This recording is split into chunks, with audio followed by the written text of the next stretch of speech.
สิล่ำเตยต่อก่อนเพิ่นหาว่าพ่อแม่พี่น้องเอ้ยเจ้าแก่พ่อแม่โบราณเพิ่นหาว่าได้ยินเสียงแก่นเสียงลำหน้าสะอ้อนเถอะเนาะคือสิใต้บ่เป็นว่าจังซั่น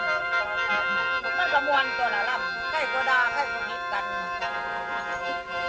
โอ้ยละเนา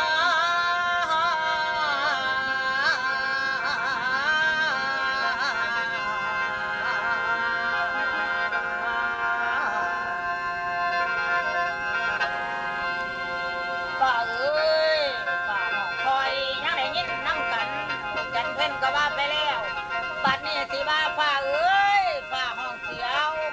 เฮามาสร้างอีสันเขียวพวกเฮาอย่าไว้วานอัศจรรย์นิมนต์จำไว้จะคือคนอีสานเขียวเริ่มต้นเฮาซอยกันพัฒนารัฐบาลของเฮา